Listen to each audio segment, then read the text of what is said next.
Let's take some more examples related with the biotechnology applications in agriculture. So scientists have created different kinds of transgenic plants. The transgenic plants which are resistant to pathogens and pests. The first example, transgenic papaya. So in this plant, papaya plant, they have inserted virus resistant genes. So that is why we are calling it as transgenic papaya. So if you are inserting a foreign gene into a plant, we call this plant as transgenic plant. So they have created transgenic papaya by inserting virus resistant genes into this plant. And what is the speciality of this plant now? This plant is resistant to papaya ring spot virus. The next example is transgenic BT cotton, which we have already discussed. So they have inserted foreign genes into the cotton plant, BT genes into the cotton plant. Now this plant is transgenic cotton now. Now this BT cotton is resistant to what? Insects. Third example, transgenic tobacco. Just now I told you, scientists have inserted nematode specific genes into the tobacco plant, and now this transgenic tobacco is resistant to the pest. What is that pest? Is Meloidigoin incognitia. The fourth example, transgenic tomato. So scientists have inserted some genes into the tomato plant, and this tomato is a transgenic tomato. Now this tomato is resistant to a bacteria which is Pseudomonas. So this tomato is resistant to bacteria Pseudomonas. The next example, scientists have inserted fungal resistance genes into potato. Now this is now a transgenic potato, and it is resistant to fungus Phytophthora. So Phytophthora is a fungus, and it belongs to the class of Phycomycetes. So in this way, scientists have created different sort of transgenic plants. Now let's go with the next sort of application, biotechnology applications. Transgenic plants suitable for food processing technology.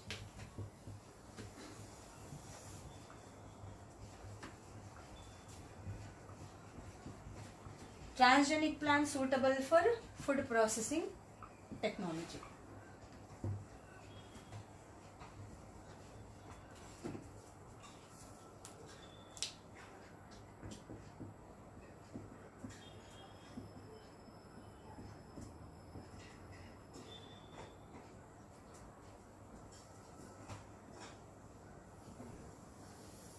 Right. Now for this, let's take an example, which is flavor sour variety of tomato. Flavor sour variety of tomato. Now first we will understand what farmer is facing problems with the post-harvest losses. So right, with respect to tomatoes we will talk. So what is happening is, imagine this is a tomato field. So this is all the tomato crop. So after the tomatoes are harvested, after tomatoes harvested means after we will be taking off the fruit. Right. Now what is the major challenge faced by farmer is storing this tomato and transporting these tomatoes to long distance. Farmer టొమాటోస్ని harvest చేసిన తర్వాత, తెంపిన తర్వాత, ఇప్పుడు అతనికి ఒక పెద్ద challenge ఏంటి, వీటిని స్టోర్ చేయాలన్నా ట్రాన్స్పోర్ట్ చేయాలన్నా చాలా ఇబ్బంది అవుతుంది. Why? Because the tomatoes are ripening very fast. The major problem here is the tomatoes ripen very fast. Tomatoes తొందరగా రైపెన్ అవుతాయి. They become very soft very soon. they become soft very soon, they ripen very fast. And what happens when the tomatoes become soft, they break. Tomatoes emaithe break aithayi.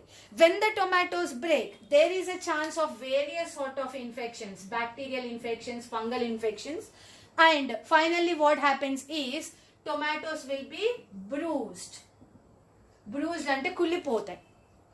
So that is the reason why even for storage, even for transport, today a major challenge is faced by farmers is with regarding to it. So now what is the solution for this problem? So the solution for this problem is scientists have created a flavor sour variety of tomato which is bruise resistant. Bruise resistant, which does not ripen very fast. Right, let's see that process. So before getting into that process, first we will understand why the tomatoes ripen very fast. Asal tomatoes enduku tondara pandu vandutunnayi anedi chuddam manam. Why they are becoming very soft, that we will understand. So imagine this is a tomato, one tomato, and these are all what? The cells. So tomato is also made up of cells. In that, oka cell ni teeskunnam. One cell I am taking an example. So this is the cell. One cell I have taken. So in every cell of tomato, what happens is, this is the DNA. The DNA undergoes transcription to form mRNA. This is mRNA. Now this mRNA undergoes translation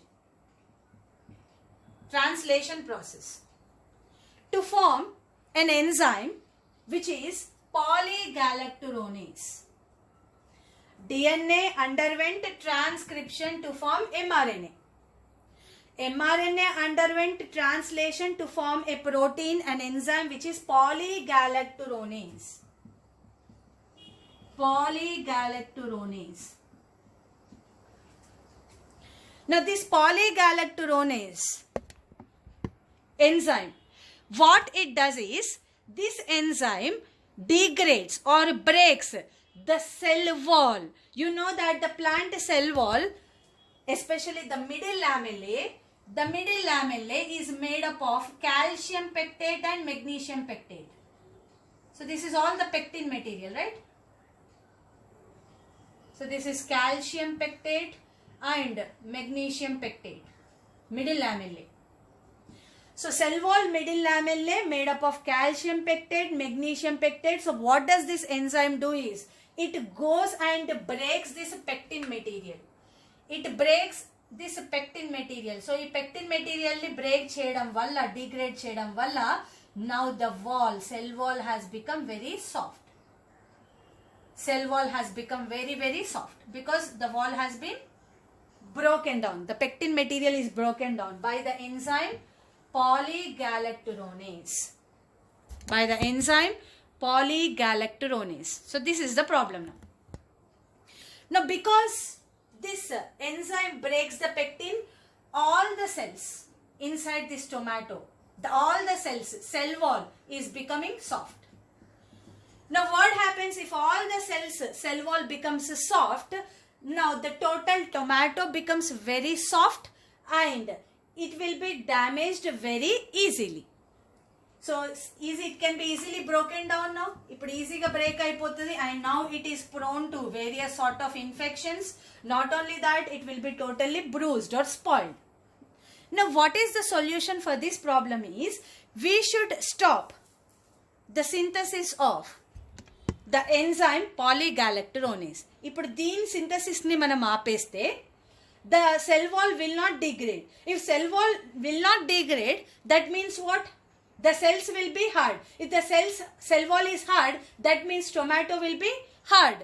It will not become soft. So this is the solution, right? Now let's see what scientists are doing. So what scientists did is,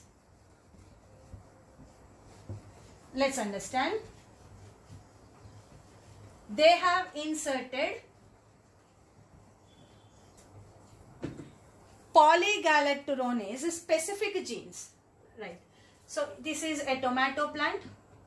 They have inserted some genes. So I am showing it with a red color. Polygalacturonase specific genes they have inserted into this tomato plant. Right, into the tomato plant. Now this tomato plant became a transgenic tomato. Now let's see what is happening. Now with respect to that process, polygalacturonase synthesis, we will talk now. So this is, imagine this plant tomato cells. This is tomato and this is one of the cell, imagine. Right, in this plant what has entered? Polygalacturonase specific genes we have sent. Now let's understand. So naturally in every cell what is happening? So the DNA underwent transcription to form what, Nana? mRNA. Now this mRNA will undergo translation to form polygalacturonase. Now polygalacturonase will break the cell wall. So this is what actually we discussed just now. Now to stop this activity, now to stop this process, what scientists have created is a transgenic tomato. They have sent some genes here into the tomato. Let's see what is happening. So this is the gene which is sent by the scientist. Now in the plant cells, in the tomato cells, imagine what is happening is this gene, foreign gene, is undergoing transcription. This is undergoing transcription and forming an mRNA. This DNA underwent transcription to form an mRNA. Right.